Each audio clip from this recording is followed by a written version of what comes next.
E o assunto que eu vou abordar nesse momento é fisiopatologia da dor e a relevância desse conhecimento na nossa prática clínica, né? Por baixo, está aqui. E de forma multidisciplinar, né, a multimodalidade da fisiopatologia nos obriga a soluções complexas, né? Pessoas que informam solução simples para tratamento da dor, a gente sabe que isso, no mínimo, é um viés confirmatório ou de ajustamento. Não possui conflitos de interesse. Quando nós estamos diante do início de um processo neuroinflamatório, de uma dor nociceptiva, não nociplástica, a gente inicia esse processo com uma atividade pró-inflamatória.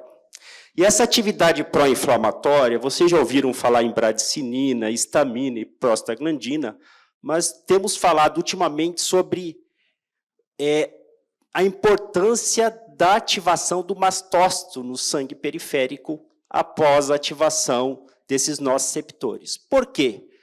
O mastócito ele tem um protagonismo neuroinflamatório no início desse processo, associado a uma ativação de um receptor ligante chamado CD40, e esse receptor ligante é ativado, ele ativa as vias pró-inflamatórias de NF-kappa-beta, e o mastócito ativa. Esse é o motivo que muita gente hoje utiliza o conceito de que dor, o início desse processo inflamatório é uma mastocitopatia, por causa da atividade do mastócito. E esse é o motivo porque nós temos 13 trabalhos pré-clínicos hoje com antagonista subcutâneo do CD40L. Então, se alguém ler algum trabalho associado ao CD40L, saberá que é por causa da ativação mastocitária. Esse processo inflamatório inicia, neuroinflamatório, e aí nós temos as vias sensitivas de fibras finas, principalmente levando para o sistema nervoso central esse estímulo.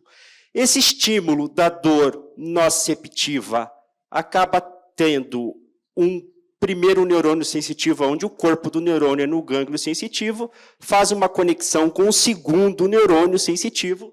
Esse segundo neurônio sobe em 3 vias principais, chamados tratos espinotalâmicos.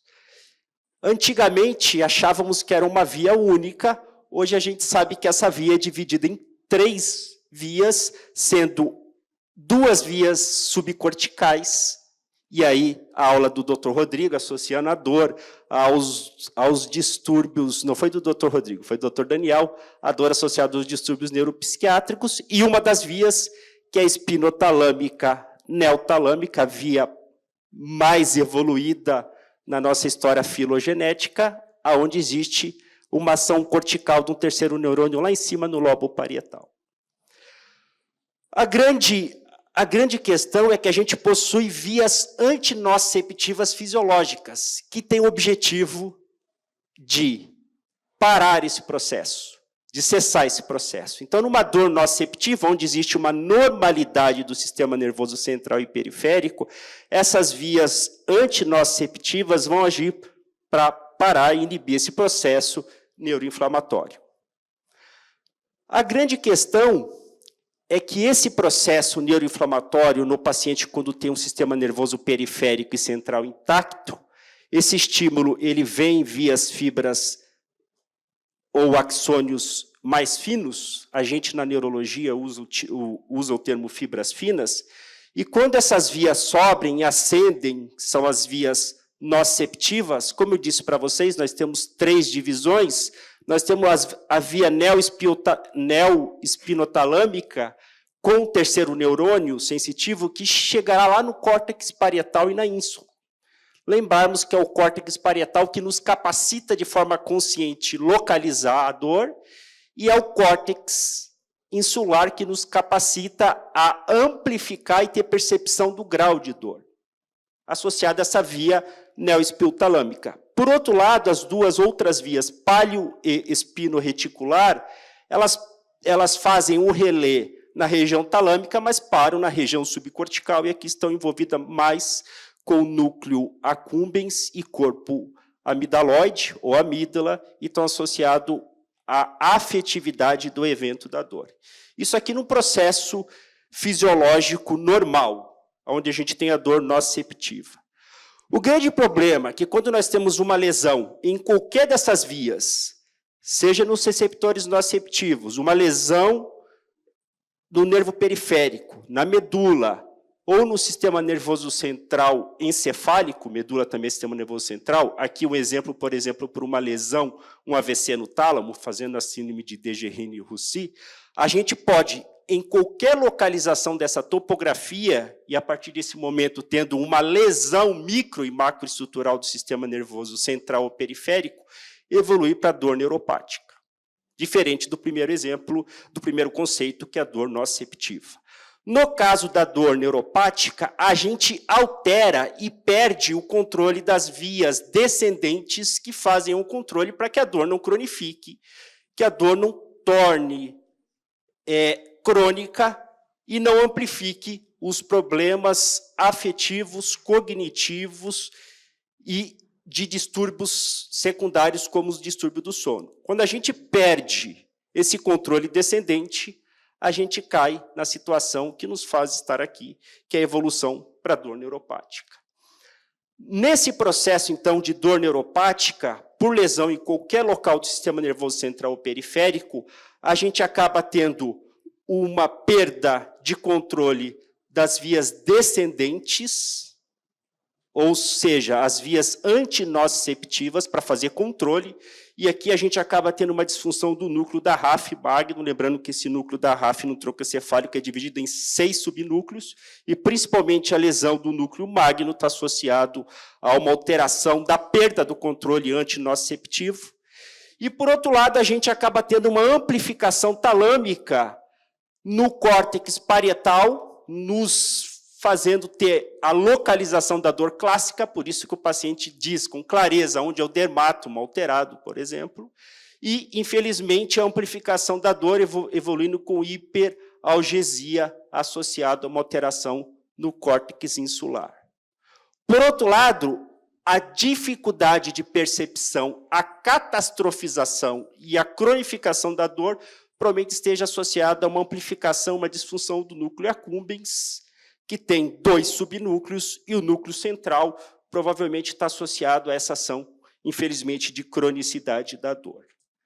Fazendo com que, quando começa esse processo, a gente inicia uma catastrofização na vida desse paciente, onde sintomas comuns, como a hiperalgesia, que é a amplificação da dor, a alodinia, que é uma associação de um estímulo não doloroso evoluir com dor, aqui associado ao córtex insular, a alodinia provavelmente ao corpo amidaloide e o núcleo accumbens, cronificação da dor, catastrofização da dor, o paciente acaba tendo um pessimismo sobre ele próprio e sobre o meio, a gente chama esse termo de anosognosia social, distúrbios do sono, porque a gente tem várias alterações no tronco encefálico, plástica, e, por último, os transtornos do humor, que o doutor Daniel estava comentando.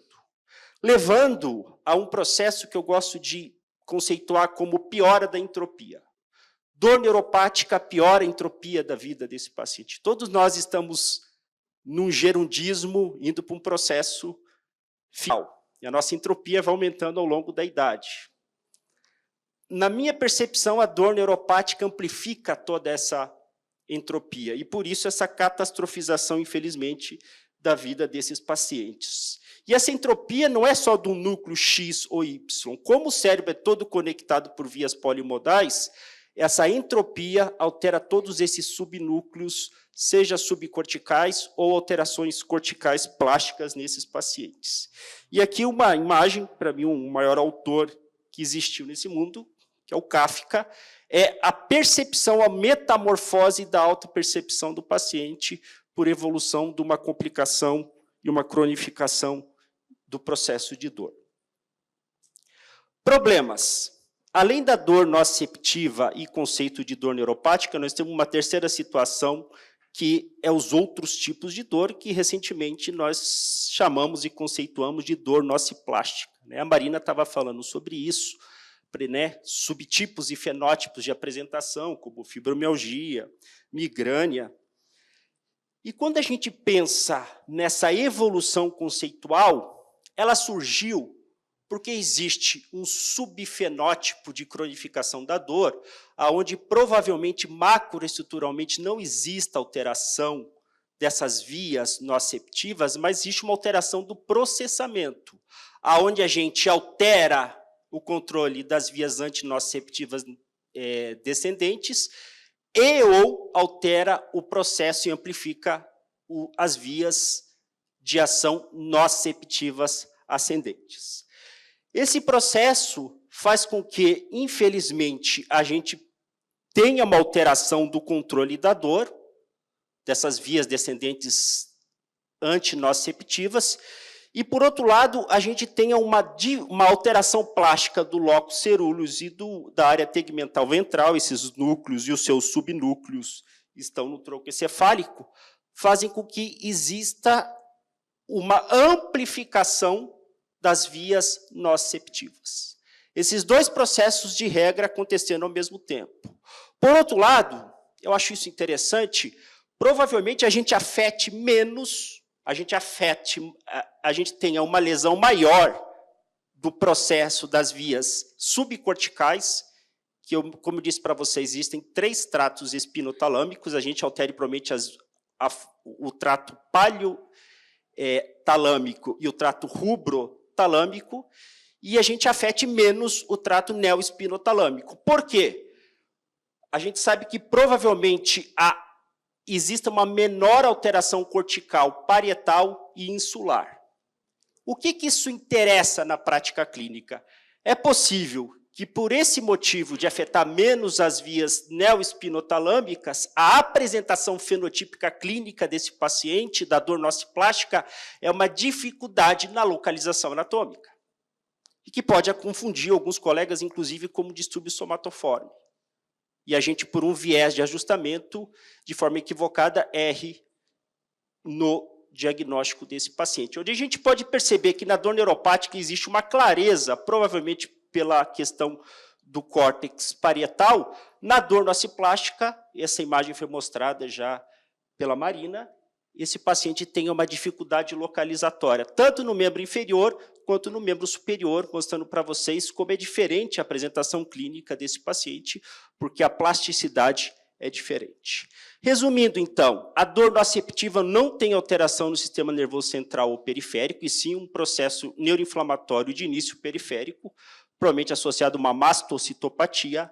A dor neuropática, eu tenho lesão macroestrutural, e aí eu perco o controle das vias descendentes antinociceptivas, e a dor nociplástica, eu tenho uma alteração do processo, seja das vias antinociceptivas ou das vias nociceptivas, que eu citei para vocês. Provavelmente, na amplificação das vias nociceptivas, eu afete menos os tratos neoespinotalâmicos, justificando a diferença de percepção do paciente em relação à anatomia dos sintomas.